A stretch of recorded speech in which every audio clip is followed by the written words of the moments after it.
தமிழ்நாட்டில் தமிழ்நாடு சாலைகள் ஆணையம் தனியார் பங்களிப்புடன் அமைக்கப்படும் என்கிற ஒரு சட்ட திருத்தம்.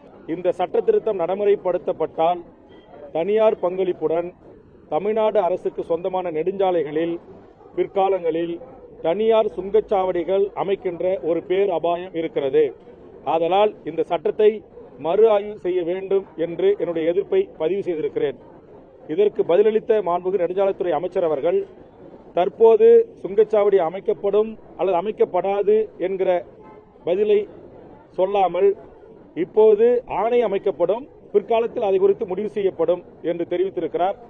தனியார் பங்களிப்பூடாக போடப்படுகின்ற எந்த மாநில சாலைகளுக்கும் நெடுஞ்சாலைகளுக்கும் சுங்கச்சாவடி இல்லாத சாலைகளாக இருக்க வேண்டும் என்பதை தமிழ்நாடு அரசும் சம்பந்தப்பட்ட துறையும் மாண்புமிகு தமிழ்நாடு முதலமைச்சர் அவர்களும் உறுதி செய்ய வேண்டும் என்கிற ஒரு வேண்டுகோளை முன்வைக்கிறேன்.